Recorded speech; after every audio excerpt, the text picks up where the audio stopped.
এমন এক সমাজে বাঁচি আমরা, যেখানে পাশের মানুষটার মুখে হাসি আর মনে হিংসা।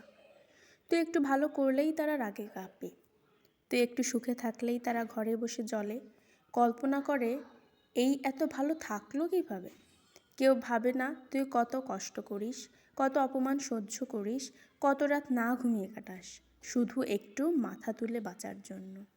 এ সমাজ এমন, তুই হাসলে সমস্যা, তুই কাঁদলেও সমস্যা, তুই উঠলে টানবে, তুই চুপ থাকলে ধরবে, তুই সরে গেলেও খোঁটা দিবে। এখানে ভালো থাকাটাই যেন অপরাধ, কারণ তারা অভ্যস্ত দেখতে কে কষ্টে আছে। সুখ তাদের চোখের বিষ। আমি সব বুঝি, সব দেখি, কিন্তু চুপ থাকি, কারণ আমি জানি তাদের কথায় ভেঙে পড়লে তারা জিতবে।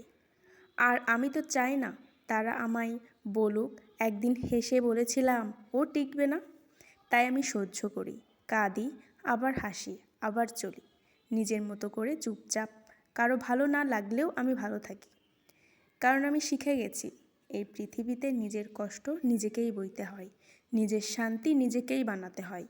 তবে হ্যাঁ, আমি বদলাবো না, তাদের মতো হব না।